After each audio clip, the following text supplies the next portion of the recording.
In the heart of a harsh Canadian winter, two completely different lives collide in an unexpected way. Liam, a simple and reserved man, lives in isolation in his small cabin, surrounded by relentless snow and his quiet routine. He seeks little from life beyond what his hands can build and his soul can endure. Claire, an elegant and mysterious woman, crosses his path at the edge of her resilience. What brought her to this remote place? And what secrets does she carry under the weight of her past? Before we begin the story, write in the comments where you're watching from. Liam McAllister knew that the Canadian winter was far from kind. The biting wind seemed to challenge every layer of clothing, as if to remind humans that the world was bigger and crueler than they could endure.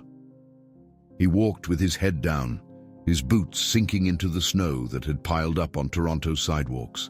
The storm was worsening, and each icy gust made him wish he were already home, where a warm bowl of soup and his old guitar were waiting for him.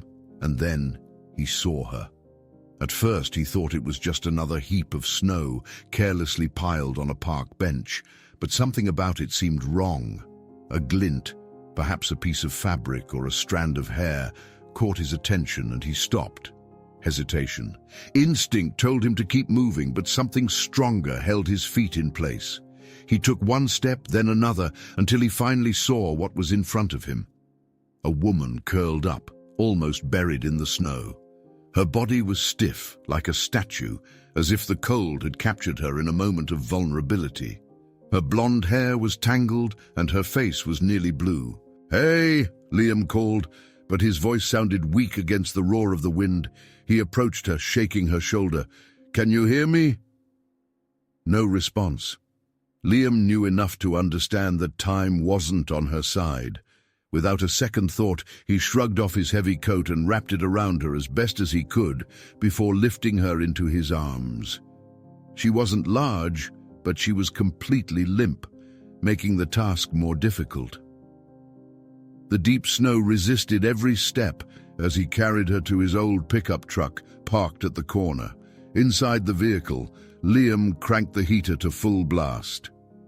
"Stay with me, okay?" he murmured, though he knew she couldn't respond. Her silence was heavy, as if it said everything without saying anything at all. Back at his cabin, Liam laid her on the sofa, covered her with every blanket he could find, and began warming some water. He'd read somewhere that warming a person too quickly could send their body into shock. Not that he was an expert, he could barely keep his plants alive, but his mind was focused entirely on keeping her breathing. An hour later, her lips were less blue, and a faint blush was beginning to return to her cheeks. That's when her eyes opened, blinking slowly, as if she were trying to remember where she was, and perhaps who she was. "You're safe," Liam said, stepping closer with a mug of warm tea. "I found you out there. You were freezing." The woman blinked a few more times before speaking, her voice hoarse and sluggish. Where am I?" "My house on the outskirts of Toronto. You were close to freezing to death, so I brought you here." She tried to sit up, but a groan escaped her lips, and she sank back into the blankets. I shouldn't be here." "Don't worry about that right now." Liam pushed the mug toward her, and she took it with trembling hands. "What's your name?" She hesitated, as if it were a difficult question. "Claire." "Well, Claire, you're lucky." He leaned back in a nearby chair, watching her. "A little longer, and you would have been beyond what I could do." She averted her gaze, embarrassed, as she clutched the mug like it was her only tether to reality. Liam noticed her eyes. They weren't just tired, they were broken, carrying a pain he recognized. His sister, Sophie, had that same look before her final struggle with addiction. He looked away, clenching his fists to push the memory aside. "Were you drinking?" he asked, not in judgment but out of curiosity. Claire froze, surprised. "What makes you think that?" "I recognize the signs." Liam sighed, running a hand through his messy hair. "I've seen it up close. My sister, she didn't make it." Claire seemed to shrink, as if his words were an uncomfortable mirror. I'm not like your sister. I didn't say you were. He studied her for a moment before adding, but whatever you're facing, it brought you to a park bench in the middle of a snowstorm, so maybe you need help. She didn't respond. She just clung to the mug more tightly, as if she wanted to burn everything away with its heat.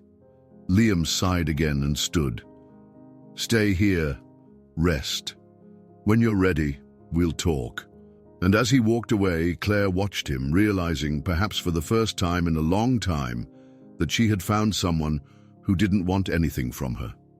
It was terrifying, but it also felt like the kind of salvation she didn't think she deserved. Claire woke to the muffled sound of the wind striking the windows of the small cabin.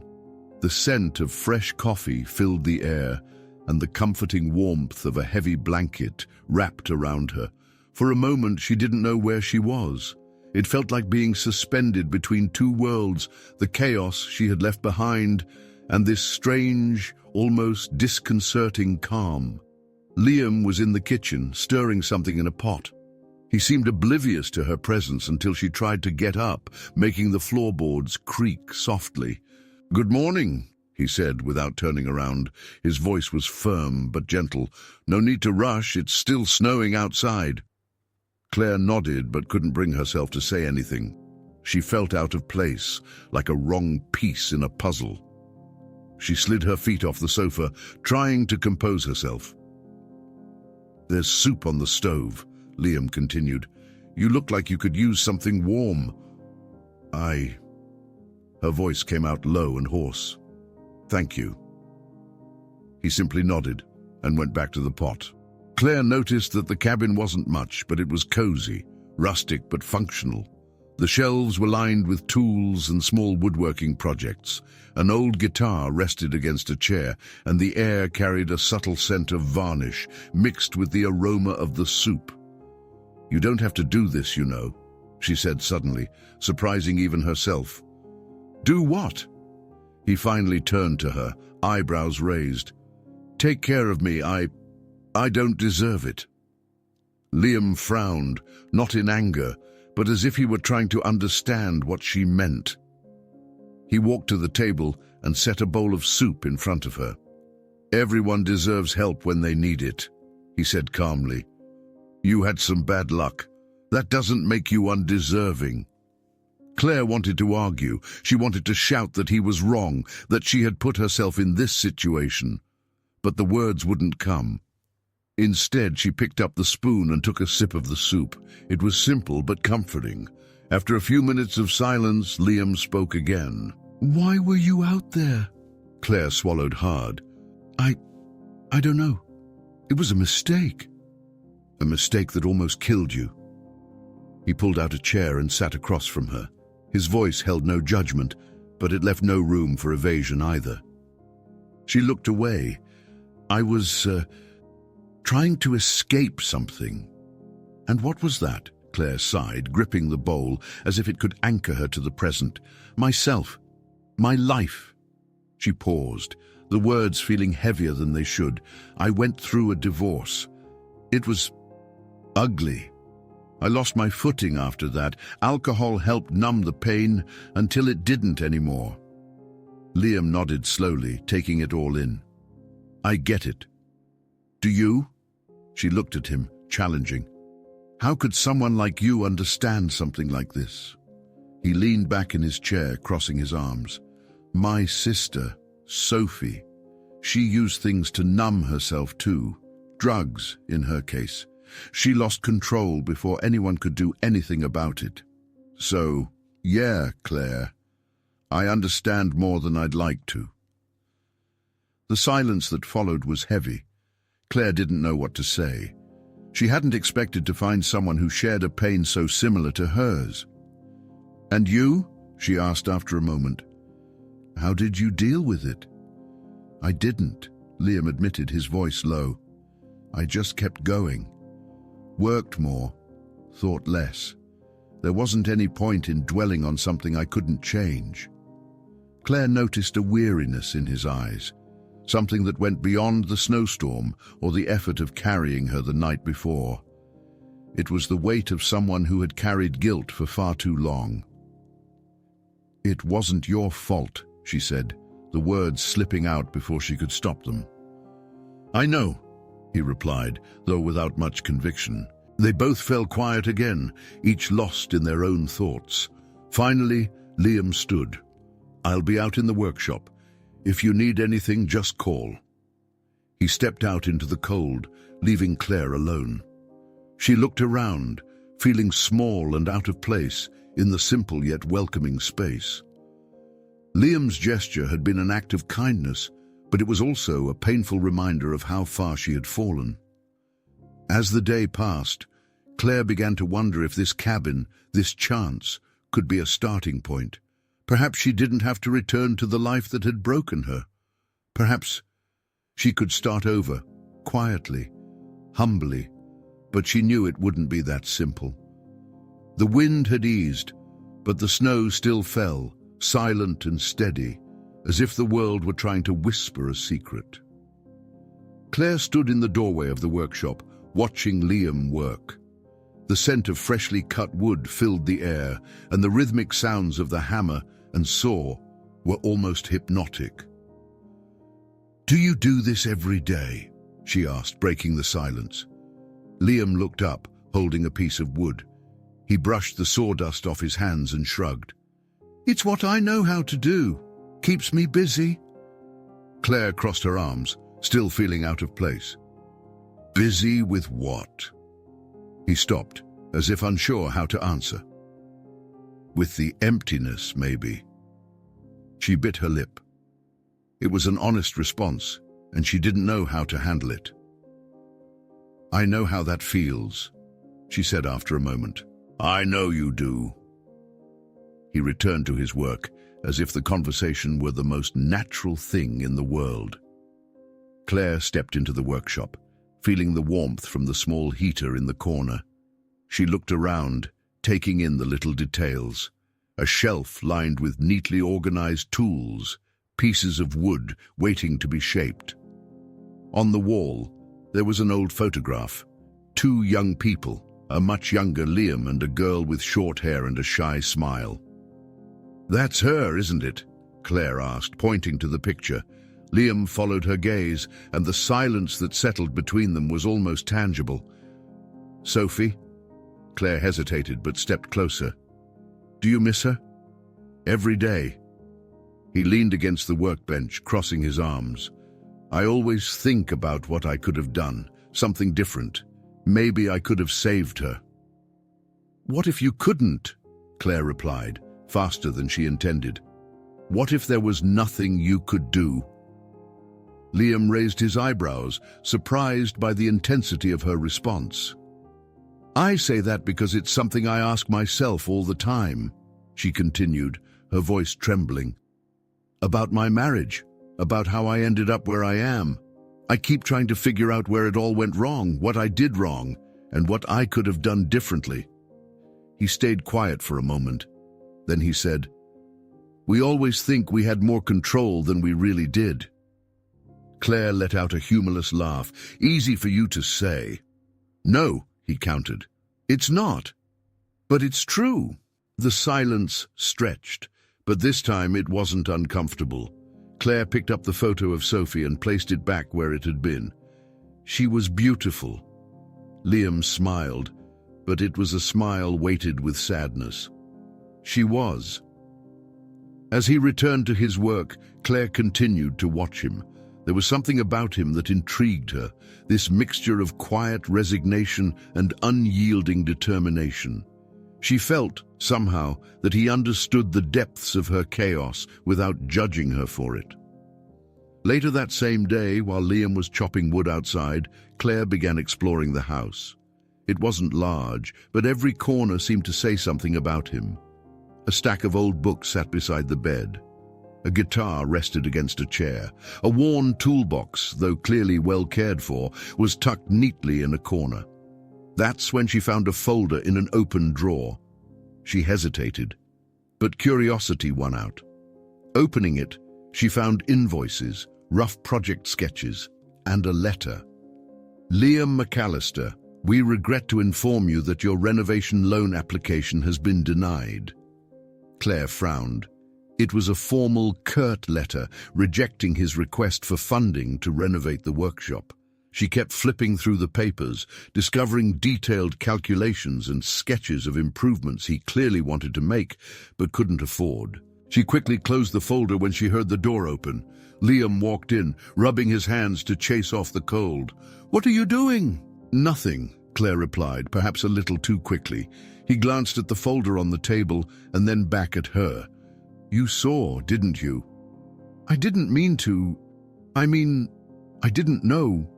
Liam sighed and took the folder, tucking it back into the drawer. "It's not something I like to share." Claire hesitated. "Why didn't you ask for help?" "Help?" He laughed, but it wasn't a happy laugh. "I'm not the kind of person people help, Claire. I'm just a guy trying to get by." She studied him for a moment, trying to understand. "You helped me, without even thinking twice." He shook his head. "That's different." "Why would it be different?" Liam didn't answer. Instead, he grabbed a mug of coffee from the kitchen and stared out the window as if the weight of the conversation was too much. Claire felt something shift inside her. For the first time, she wanted to do something more than just survive. She wanted to give back, but she didn't know how.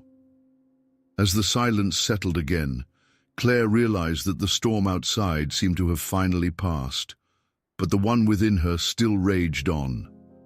The sound of an SUV's engine broke the morning silence. It pulled up precisely into the cabin's driveway, its large wheels crunching through the freshly fallen snow. Liam, who was chopping wood outside, stopped and leaned the axe against a nearby stump. Somehow he knew that car didn't bring good news. Claire appeared in the doorway of the cabin, pulling on a heavy coat and wrapping a scarf around her neck. She hesitated for a moment before stepping down the stairs, her boots sinking into the snow. The man who stepped out of the car was polished, wearing a wool overcoat and shoes that clearly didn't belong in that environment. He opened the passenger door for Claire, but she didn't get in immediately. "So, this is it?" Liam asked, his voice steady without anger, but carrying a calm that cut deeper than shouting ever could. Claire turned to face him, her eyes tense. "He came to get me. I think it's time I went back." Liam stayed where he was, arms crossed, the axe still visible beside him. "Do you want to go?" She hesitated, and for a brief moment it felt like the entire universe had paused. But then she nodded, as though convincing herself. "Yes, I need to face what I left behind." "I see." He didn't try to stop her, didn't try to hold her back. That wasn't the kind of man he was. "Thank you for everything, Liam." The words came out with effort, and she knew they weren't enough. Liam gave a small nod. "I hope you find what you're looking for." Claire felt the weight of the goodbye. She wanted to say more, but she knew anything else would feel hollow at that moment. Without looking back, she stepped into the SUV, and the door closed with a dull thud that felt final. The car disappeared down the road, and silence once again wrapped around the place. Liam stood still for a long moment, his eyes fixed on the trail of crushed snow left by the tires. Days had turned into weeks, and weeks into months since Claire had left. Winter gave way to a tentative spring, and Liam's cabin, like his life, remained much the same. He filled his days with work in the workshop and his nights with the soft strumming of his guitar, but the silence left by her absence was something he couldn't entirely ignore. One afternoon, as he returned from the workshop, Liam opened the door to his cabin and froze. Sitting on the sofa, legs crossed and a cup of coffee in her hands, was Claire. "You left the door unlocked," she said with a small smile, as if it were the most natural thing in the world. He hung his jacket on the rack by the door, still processing what was happening. "Claire?" She stood slowly, her expression a mix of nervousness and determination. "I'm back." Liam crossed his arms, his gaze serious. "What are you doing here?" "I'm here because it was only after I left that I realized how at peace I felt while I was here with you." She took a step forward. "You don't know what it's like to live surrounded by things, but feel like nothing truly belongs to you. Here, even with all the simplicity, I felt something real." Liam furrowed his brow but didn't reply. "And there's something you need to know," she continued, her voice growing firmer. "I'm a multimillionaire. It's not an exaggeration, it's who I am. My ex-husband and I built a financial empire, and when he left me, he took almost everything except the money. That didn't seem fair, but over time, I realized what I really wanted wasn't fairness. It was something money could never buy." "Why are you telling me this now?" Liam asked, trying to mask his discomfort. "Because I want to stay here with you." Claire met his eyes. "And I want to renovate your workshop. It's more than just a gesture, Liam. I want to help you build something bigger as a way of thanking you for what you gave me, a second chance." Liam shook his head. "No." "Why not?" "Because I don't need it." His voice was firm, but there was something else there. Fear of losing the simplicity he held so dear. "I don't need a bigger workshop. I don't want money to change what I have here." Claire stepped back, hugging her own arms. "I see." She took a deep breath, gathering her courage. "If you don't want it, I'll leave. I won't force my help on you, but I also can't stay here pretending I can't do anything for you." He stayed silent, his jaw tense. When Claire turned to grab her bag, Liam finally spoke, his voice low. "Stay." She stopped, surprised, and looked at him. "I like you," he admitted, looking straight at her. "And I don't want you to leave, but accepting your help. It's hard for me. I've always done things my way, with what I have." Claire gave a small smile, stepping closer. "Liam, I know you're proud, and that's one of the things I admire about you. But maybe, just this once, you could accept something from someone who cares about you." He hesitated, the conflict clear on his face. After a long moment, he let out a sigh. "All right, I'll accept the renovation, but no extravagance." Claire laughed, relieved. "Nothing extravagant, just improvements, I promise." "And you'll stay?" he asked. "I'll stay." She leaned in and hugged him, and after a moment of hesitation, Liam returned the gesture. For the first time, Liam realized that allowing someone to help wasn't a sign of weakness. And Claire, at last, felt like she was home. The workshop was transformed. The space, once cramped and dark, was now illuminated by wide windows that let in the sunlight. New tools gleamed on organized shelves, and the scent of freshly cut wood was even stronger. Liam stood hunched over the workbench, adjusting the fit of a wooden joint. Claire, sitting on a nearby stool, watched him with a peaceful smile. "It turned out better than I imagined," she said, glancing around. Liam shrugged, not taking his eyes off the work. "It didn't need all that." "Yes, it did," she replied firmly, but with a playful touch. "And besides, it was a good compromise." He paused for a moment, looking at her with a faint smile. "Yeah, it was." As spring advanced outside and the sound of birds began to fill the air, Claire realized she didn't miss anything. The simplicity of that place, combined with the quiet yet steadfast love she had found, was all she needed. Liam looked at her again, and this time he said nothing. What they had didn't need words. And so the workshop, the cabin, and the love they built there became the home they had both been searching for all along. If you enjoyed the story, please subscribe to the channel. We need your support.